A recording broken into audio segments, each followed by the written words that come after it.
Muy bien, pues bienvenidos al bloque uno, que es de microbiología, en el cual se toman en cuenta varios aspectos y pues iremos desplegando los temas que se irán desarrollando. El objetivo del bloque uno tiene que el alumno reconozca las características básicas de los microorganismos, los diferentes reinos y su relación con los diferentes ecosistemas. En este caso hablamos de bacterias, que son las procariontes o procariotas. Hoy en día los procariontes son los organismos más numerosos de la Tierra. Estos organismos están en todas partes, desde lo más profundo del océano hasta las cumbres más elevadas de las montañas. Algunos procariontes son los únicos organismos capaces de poder sobrevivir en ambientes hostiles como las aguas termales de azufre o el gran lago salado. El término procarionte es una palabra griega que significa antes del núcleo. Y pues en esta imagen hacemos ilusión o alusión a este grupo de organismos, ¿sí? Llamados procariontes. Todos los procariontes fueron clasificados alguna vez en un solo grupo, el reino Monera, con base en la carencia del núcleo y de organelos rodeados por membranas.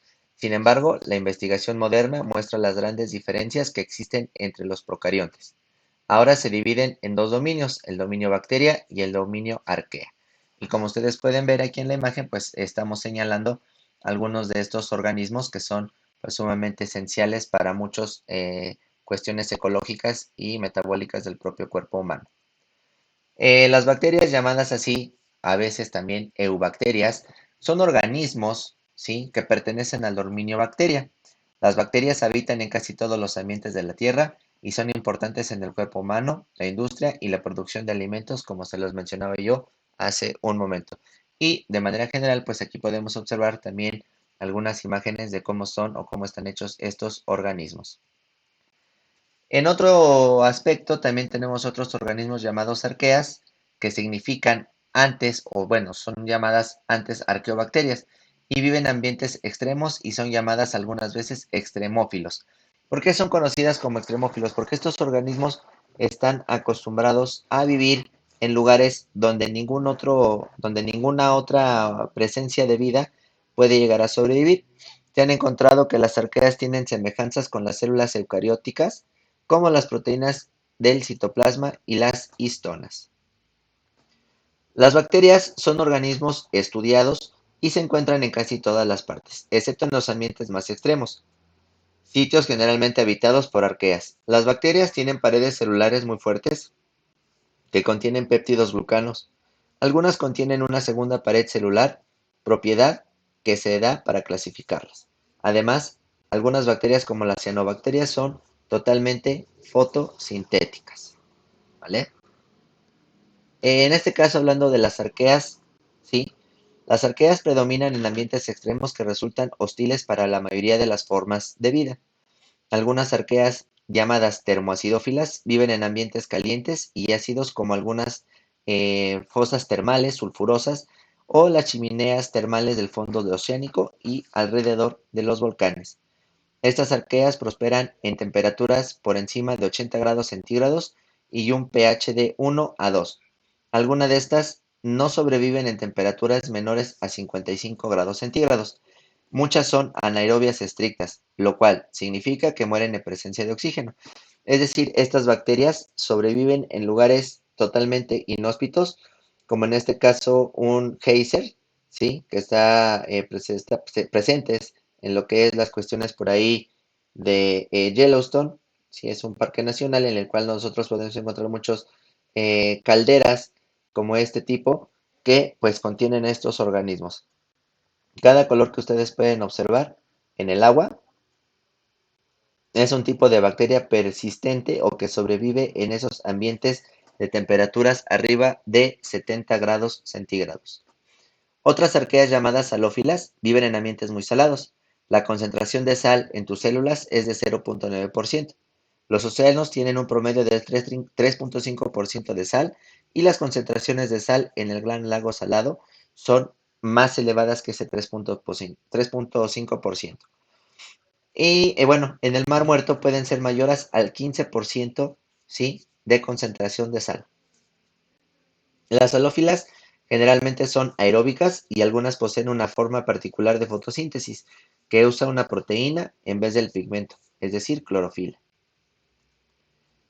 El tercer grupo de arqueas son las metanógenas. Estos organismos son anaerobios obligados, lo cual significa que no pueden vivir en presencia de oxígeno. Usan dióxido de carbono durante la respiración celular y liberan metano como producto de desecho. Las metanógenas se encuentran en plantas de tratamiento de aguas negras, pantanos, ciénegas y cercas de respiraderos volcánicos. Las metanógenas prosperan hasta en el tracto gastrointestinal del humano y en otros animales y son responsables, ¿sí?, de mantener, pues obviamente, las características indispensables que nosotros necesitamos para realizar una buena digestión. ¿Cuáles son las diferencias entre las bacterias y las arqueas? Bueno, pues son muy importantes y específicas. Las bacterias y las arqueas tienen muchas diferencias que han llevado a que se clasifiquen en dominios distintos. Con base en su clasificación, entendemos que las bacterias y las arqueas son tan diferentes entre sí como son de las células eucariotas. Algunas diferencias son la pared celular de las bacterias que contienen peptidoglucano, pero la pared celular de las arqueas no lo contiene. En este caso, contiene lípidos diferentes en su membrana plasmática y diferentes proteínas ribosomales y ARN. Las proteínas ribosomales en las arqueas se asemejan a las de las células eucariotas. ¿Cuál es la estructura de una procariota? ¿Cuál es la estructura de una célula procariota? Bueno, pues los procariotas son organismos unicelulares microscópicos que comparten algunas características en todas las demás células, como el ADN y los ribosomas, pero carecen de membrana nuclear y organelos con membrana, como mitocondrias y cloroplastos. Aunque una célula procariótica es muy pequeña y carece de organelos con membrana, tiene todo lo que se necesita para realizar sus funciones. Entre las diferentes estructuras que podemos encontrar en una célula procariota, podemos encontrar lo que son los plásmidos, flagelos, membrana plasmática, pared celular, cápsula, cromosoma, ribosomas y pilis, que más adelante los vamos a ir desplegando cada uno de ellos para que sepan ustedes cuáles son las funciones en específico de cada uno de estos organelos sumamente importantes para estas bacterias. En este caso, la estructura de los cromosomas procariontes es la siguiente. En los procariontes se ordena de forma diferente que los cromosomas de las células eucariotas. Sus genes se hallan en un cromosoma circular grande ubicado en un área de la célula llamado nucleoide. Muchos procariontes también poseen por lo menos una molécula más pequeña de ADN llamada plásmido, que también tiene forma circular. Entonces, debemos de reconocer que el ADN de las bacterias se va a encontrar flotando en el citoplasma, por lo cual, pues es muy importante que analicemos sus estructuras. Aquí está otra imagen en donde podemos observar que están conformados por lo que son los pilis, lo que es la cápsula, la pared celular, la membrana celular, lo que son los plásmidos, su citoplasma y su nucleoide, que más adelante los iremos explicando.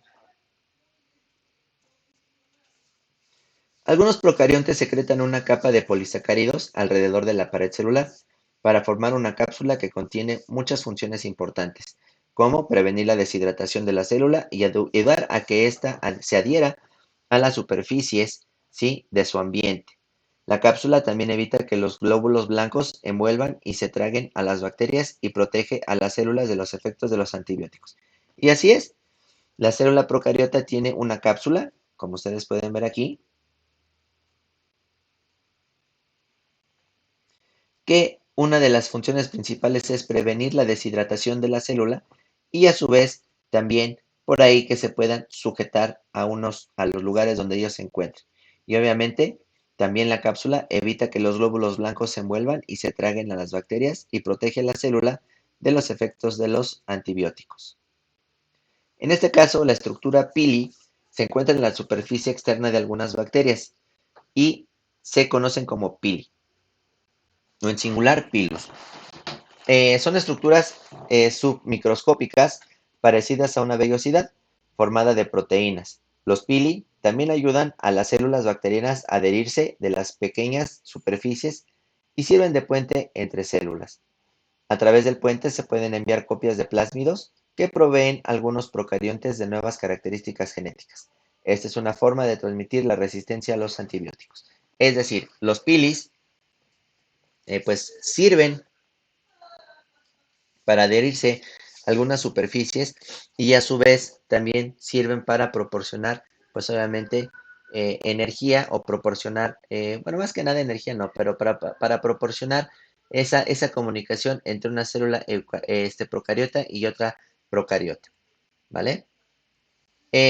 ¿Cuál es su tamaño? Bueno, el tamaño de los procariontes, pues incluso bajo un microscopio óptico normal, con su tamaño aumentado, es de 400 veces. Los procariontes son muy pequeños.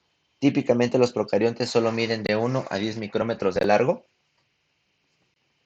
y de 0.7 a 1.5 micrómetros de ancho. Recuerda que las células pequeñas tienen un área superficial a un volumen más grande y más favorable que las células grandes. Debido al reducido tamaño de los procariontes, los nutrientes y otras sustancias que necesitan se pueden difundir fácilmente en la célula, pues a través de su membrana celular. Bueno, ¿cuáles son las formas? Pues existen muchas formas, pero tres son las principales. Los procariontes esféricos o redondos se llaman cocos. Los procariontes en forma de bastón se llaman bacilos. Y los procariontes en forma de espiral o espirilos se llaman espiroquetas. Como en esta imagen podemos observar cuál es la estructura de los cocos. Los podemos encontrar en un coco simple o en un diplococo cuando son dos, un diplococo encapsulado, un estafilococo, un estreptococo, una zarcina y una tétrada. En otro caso, podemos encontrarlos como cocobacilos, ¿sí? Bacilos, empalizadas, diplobacilos, estreptobacilos. También los podemos encontrar como hifas, tallos. Otros los podemos encontrar como cilios, vibrios, ¿sí? Bastones, hélices, espiroquetas y demás. Estas son las formas más comunes en las que nosotros podemos encontrar a estos organismos llamados procariontes. La estructura de los procariontes, ¿cómo es? Pues bueno, todas las bacterias tienen péptido glucano en su pared celular. Sin embargo, el péptido glucano se compone de disacáridos y fragmentos de péptidos. Los biólogos tiñen las bacterias mediante una técnica de tinción llamada Gram para identificar los dos tipos, que pueden ser positivas o negativas, y las que poseen y las que carecen de una capa externa de lípidos. Las bacterias con gran cantidad de péptido-glucano se ven de color morado oscuro y cuando son teñidas se llaman gram positivas. Las bacterias con la capa lipídica o lípida que tienen menos péptido-glucano y al teñirse se ven de color rosado claro. Estas bacterias se llaman gram negativas. Entonces, gram positivas serán las que se tiñen de color morado y gram negativas serán las que se tiñen de color pues rosado o rojo. Debido a que algunos antibióticos atacan la pared celular de las bacterias, los médicos necesitan saber el tipo de pared celular presente en la bacteria, que sospechan que es la causante de la enfermedad para poder describir o suscribir el antibiótico adecuado. Tenemos a las gram positivas y a las gram negativas, ¿sale? Ejemplos de algunas bacterias negativas, pues tenemos a los bacteroides, a la Prevotella, Fusobacterium y demás. Entonces aquí es importante identificar cuáles son las positivas y las negativas. Las gram negativas se van a teñir de un color rosado y las gram negativas de color morado.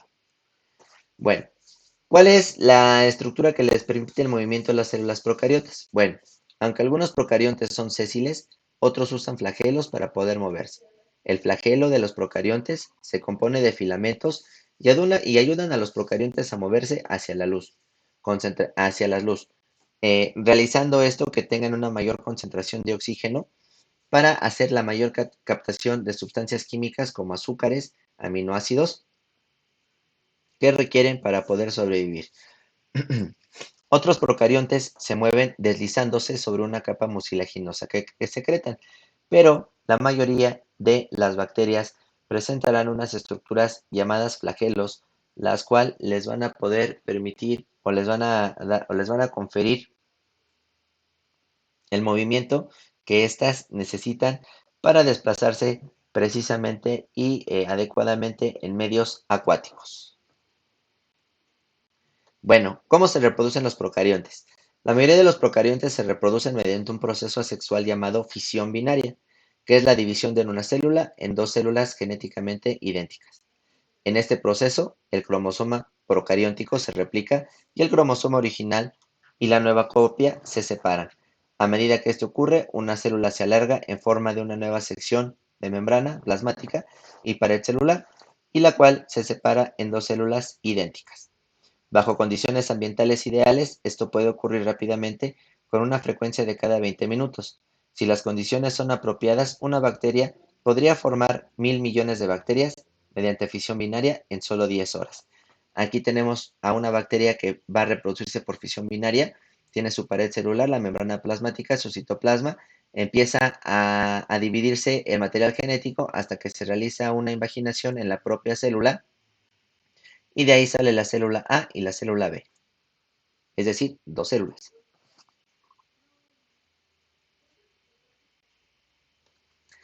Algunos procariontes exhiben una forma de reproducción llamada conjugación, en la cual dos procariontes se adhieren para intercambiar información genética.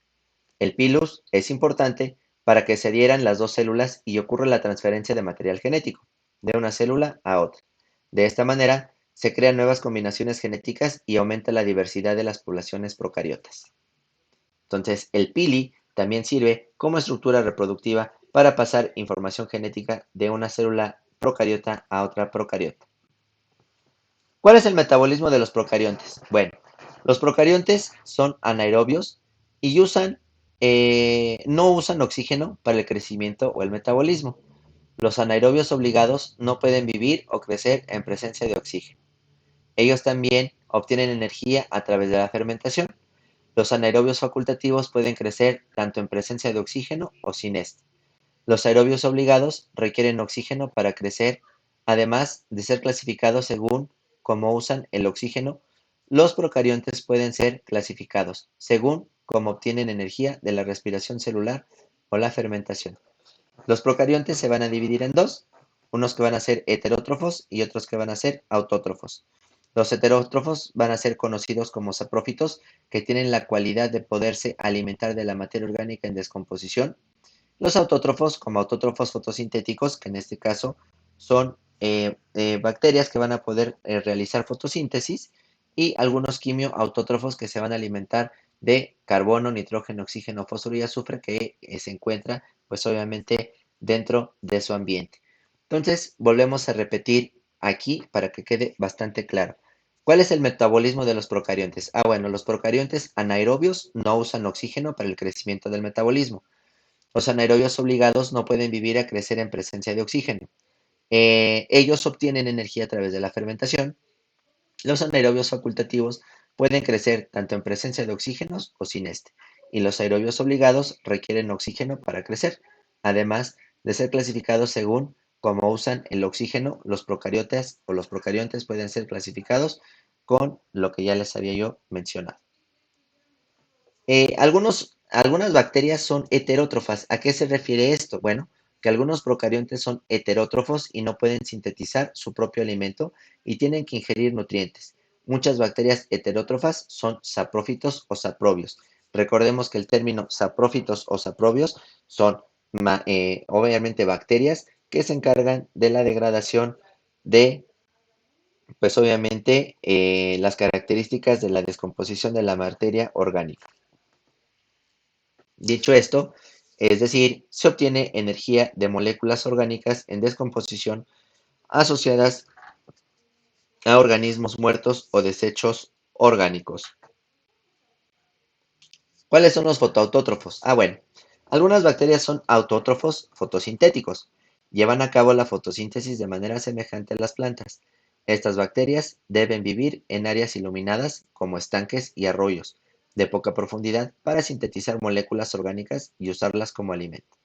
Entonces, cuando hablamos de bacterias fotosintéticas, llevan a cabo la fotosíntesis de manera semejante a las plantas. Estas bacterias deben vivir en áreas iluminadas como estanques y arroyos de poca profundidad para sintetizar moléculas orgánicas y así usarlas como alimento. Esta imagen hace alusión a cómo son las bacterias. Recordábamos que mencionábamos que las bacterias pueden ser en forma de bacilo, en forma de streptococo, diplococo, tétrada y demás cuestiones, pero en general las bacterias tienen esta estructura en forma como si fuera de un bacilo, como si fuera de un churrito. De esta manera, así van a sobrevivir las bacterias y esas son las formas en las que podemos encontrar. Como dato curioso, cabe mencionar que en la cabeza o en la punta de un alfiler, en la punta de un alfiler, de la aguja del alfiler, pueden caber aproximadamente 1 millón de estos organismos en esa estructura. ¿Cuáles son los quimiautótrofos? Bueno, un segundo tipo de bacterias autótrofas que pues no requieren la luz para la energía. Estos organismos se llaman quimiautótrofos y pueden descomponer y liberar compuestos inorgánicos que contienen nitrógeno o azufre, como se los mencionaba yo hace un momento, como el amoníaco y el sulfuro de hidrógeno, en un proceso llamado quimiosíntesis. Algunos quimiautótrofos son ecológicamente importantes para que pues se mantengan los ecosistemas y el ciclo de nitrógeno y otros compuestos inorgánicos no se pierda. Entonces, debemos de hacer hincapié o de entenderlo, ¿sí? En que estos organismos, pues obviamente son muy importantes para el ambiente, ya que proporcionan esa capacidad de reinserción de elementos como el nitrógeno y el azufre o el amoníaco que se encuentran en el ambiente y que se encuentran en otros organismos para regresarlos al propio, pues, eh, corteza terrestre, ¿no? A la manera en que se descomponen las seres vivos, ¿no? Cuando las cosas se ponen mal, viene una supervivencia de las bacterias. ¿Cómo lo hacen? Pues bueno, estas bacterias entran en un proceso de una producción de una endoespora. Cuando las condiciones ambientales son hostiles, algunos tipos de bacterias producen una estructura llamada endoespora. Las bacterias que causan antrax, por ejemplo, o botulismo y tétanos, son ejemplos de bacterias productoras de endoesporas. La endoespora se puede considerar una célula inactiva. Las endoesporas son resistentes a los ambientes difíciles y pueden sobrevivir al calor y el frío extremo, la deshidratación y grandes cantidades de radiación ultravioleta, ¿vale? Cualquiera de estas condiciones mataría a una típica célula bacteriana. ¿Cómo se forma una endoespora? Bueno, pues la bacteria puede morir, pero la endoespora se mantiene. Cuando las condiciones ambientales nuevamente se toman o se tornan favorables, la endoespora crece o germina y se convierte en nueva célula bacteriana. Las endoesporas pueden sobrevivir por largos periodos de tiempo, dado que una célula bacteriana generalmente produce una sola endoespora. Esto se convierte en un mecanismo de supervivencia en vez de un tipo de reproducción. Ahí tenemos una célula, pues obviamente vegetal, bueno, en este caso procariota, ¿sí? Ahí está una célula esporundante, se enquista, sale de la membrana celular y de la pared celular de la propia bacteria y entra a un proceso de germinación en la cual se espera que las condiciones ambientales sean mejores y obviamente la bacteria se pueda reproducir. Sin embargo, no es la única forma de evasión para las bacterias. Las bacterias también van a encontrar un proceso de mutación. Si el ambiente varía y las bacterias no se adaptan bien, las nuevas condiciones se pueden extinguir. No obstante, debido a su rápida reproducción y crecimiento poblacional, las mutaciones genéticas permiten a las bacterias sobrevivir en ambientes cambiantes. Las mutaciones, que son cambios o errores aleatorios en la secuencia del ADN, originan nuevas formas y combinaciones de genes, nuevas características y mayor diversidad genética. ¿Vale? Entonces, cuando el ambiente no es el apropiado o cuando la cuestión de la propia bacteria no le es suficiente para poder sobrevivir en el lugar o en el ambiente donde ella se está, pues obviamente, pues desarrollando, en este caso, pues es importante que existan mutaciones, lo cual va a favorecer a la diversidad genética, por supuesto, pero de manera negativa a nosotros, por ejemplo, porque si existen muchas mutaciones o muchas, pues obviamente, eh, cambios en su material genético, a veces la efectividad de los antibióticos ya no es la de siempre, lo que provoca pues obviamente mayor resistencia bacteriana. Si el ambiente cambia, algunas de las bacterias en la población pueden tener la combinación genética correcta que les permita sobrevivir y reproducirse, como ya se los había yo mencionado. Desde el punto de vista del humano, esto puede originar muchos problemas porque las bacterias resisten a los antibióticos que producen enfermedades y son difíciles de tratar.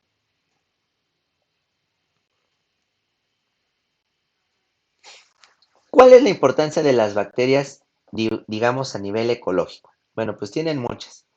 Muchas personas, cuando piensan en las bacterias, inmediatamente las relacionan con gérmenes o enfermedades. Sin embargo, la mayoría de las bacterias no causan enfermedades, sino que son beneficiosas para el medio ambiente y para nuestra salud. De hecho, se dice que los humanos le deben la vida a las bacterias, porque ayudan a fertilizar los cuerpos, los campos, reciclar nutrientes, proteger el cuerpo y producir alimentos y medicinas. Aquí hago la imagen, o pongo la imagen de un bosque, porque pues precisamente, ¿no? Las bacterias van a ser las encargadas de esa relación o esa correlación que va a existir en el bosque con toda esa materia orgánica en descomposición que la podemos conocer como tierra, y donde, o sea, la tierra donde están aquí estas hojarascas muertas, y donde estos organismos llamados bacterias van a hacer la función de, pues obviamente, desintegrar absolutamente todo para que eh, dichos elementos antes mencionados como el carbono, nitrógeno, fósforo y azufre tengan la capacidad de volver a reingresarse al ambiente. Bueno, como se los mencionaba yo, algo muy importante es el reciclaje de nutrientes y fijación del nitrógeno. Recuerda que los nutrientes completan ciclos en un ecosistema. Algunos organismos obtienen su energía de células y tejidos de organismos muertos y se les llaman descomponedores o detritívoros. Las bacterias son descomponedoras o descomponedores e ingresan nutrientes vitales al ambiente. ¿Sí? Sin el reciclaje de estos nutrientes, se consumiría toda la materia prima necesaria para la vida y no tendríamos pues materia orgánica en descomposición o incluso tierra. Sin la fijación de nitrógeno, se requiere mucho más fertilizante para el crecimiento de las propias plantas. Entonces recordemos que la fijación del nitrógeno producidas por las bacterias del género Nitrosomonas van a provocar, pues obviamente, que exista este tipo de fertilizante para la propia tierra en sí. Bueno, ¿qué es el reciclaje de los nutrientes y la fijación del nitrógeno? Todas las formas de vida requieren nitrógeno, y este es un componente clave de los aminoácidos, que son la base de las proteínas. El nitrógeno también se necesita para fabricar ADN y ARN. La mayor parte del nitrógeno terrestre se encuentra en la atmósfera en forma de gas nitrógeno. Ciertos tipos de bacterias pueden usar directamente el gas nitrógeno, y estas bacterias tienen enzimas capaces, ¿sí?, de convertirlo en compuestos nitrogenados mediante un proceso denominado fijación de nitrógeno. Algunas de estas bacterias viven en el suelo. Ahí podemos ver una imagen clara de un cultivo de maíz en el cual en las raíces existen unas pequeñas bolitas como si fueran canicas, que estas bolitas se llaman nódulos, y dentro de esos nódulos, si hacemos otro zoom, podemos encontrar a miles de bacterias realizando esa fijación de nitrógeno necesaria para el crecimiento de las plantas a nivel del piso. Obviamente nosotros sabemos que el nitrógeno es una de las o de los elementos más importantes que necesitan las plantas precisamente para poder sobrevivir y poder realizar todas sus funciones bioquímicas necesarias. Entonces recordemos que las bacterias también serán mucho, pero muy importantes para esa reintegración del nitrógeno hacia el subsuelo. Aquí tenemos un ejemplo más en claro, que es el reciclaje de nutrientes y fijación del nitrógeno. Algunas bacterias fijadoras de nitrógeno viven en una relación simbiótica en los nódulos de las raíces de las plantas como la soya, el trébol y la alfalfa. Las bacterias usan el nitrógeno en la atmósfera para producir formas de nitrógeno que la planta puede utilizar. Luego, las plantas podrían tomar del suelo el amoníaco, ¿sí?, y otras formas de nitrógeno del suelo.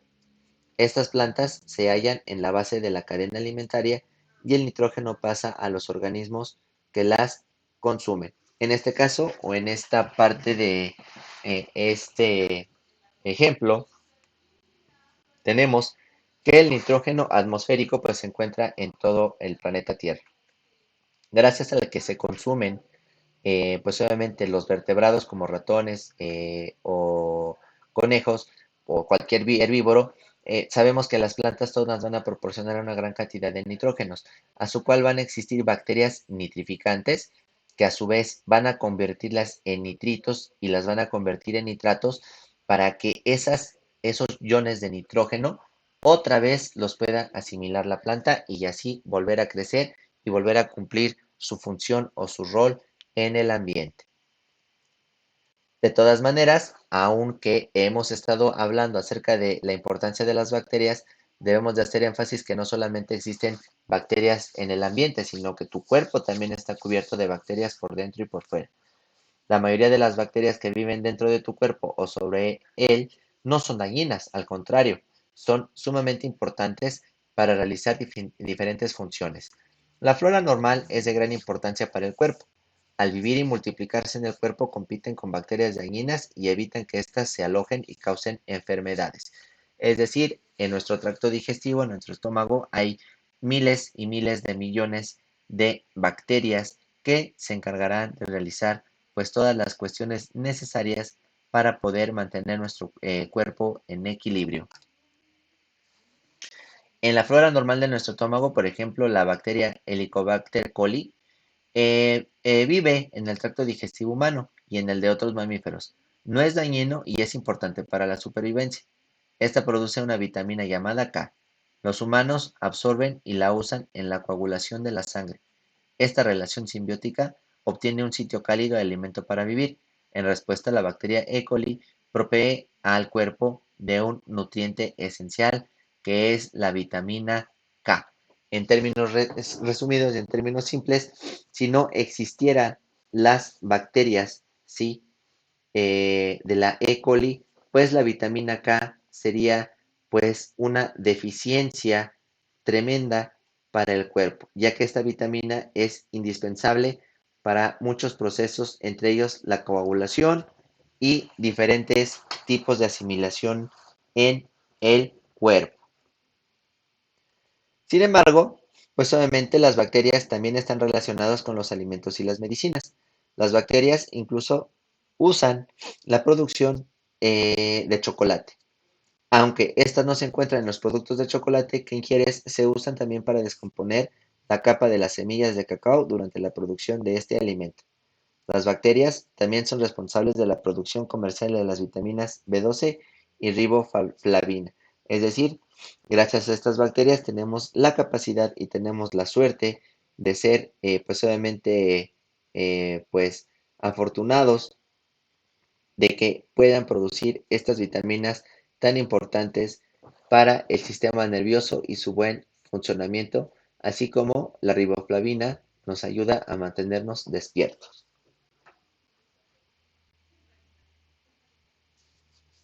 Las bacterias también son importantes en los campos de la medicina y la investigación. Aunque algunas bacterias causan enfermedades, otras son útiles en la lucha contra las mismas. La streptomicina, por ejemplo, y la bacitracina, la tetraciclina y la vancomicina son antibióticos comunes originalmente creados por bacterias, ¿sí? Es decir, bacterias matando a otras bacterias. ¿Qué causas o enfermedades nos pueden proporcionar las bacterias? Bueno, pues son muchas. En casos de infecciones serias, las bacterias entonces se producen o se pueden esparcir a otras partes del cuerpo. Otras bacterias secretan toxinas u otras sustancias que pueden resultar dañinas. La bacteria que causa el botulismo secreta una toxina que paraliza las células del sistema nervioso. Las bacterias que causan caries central usan el azúcar en la boca para obtener energía, secretando así en los procesos ácidos que erosionan los dientes, provocando la caries. Las bacterias también pueden causar las enfermedades en las plantas e infectar a la mayoría de estas. Estas infecciones pueden construir cultivos completos y tener consecuencias a largo plazo en ecosistemas locales. ¿Cuáles son algunas de las enfermedades más comunes de las bacterias? Bueno, tenemos la categoría y la enfermedad. En las enfermedades transmitidas sexualmente tenemos a la sífilis, gonorrea y clamidia. En las enfermedades respiratorias tenemos a la, perdón, faringitis estreptocócica, eh, neumonía, tosferina, tuberculosis y antrax. En las enfermedades de la piel tenemos al acné, los forúnculos y o infecciones, heridas o quemaduras. En las enfermedades del tracto digestivo tenemos gastroenteritis, varios tipos de intoxicación por alimentos, también el cólera. Enfermedades en el sistema nervioso tenemos al botulismo, el tétano, la meningitis bacterial, perdón. Otras enfermedades como la enfermedad de Lyme y fiebre tifoidea. ¿Sale? Muy bien.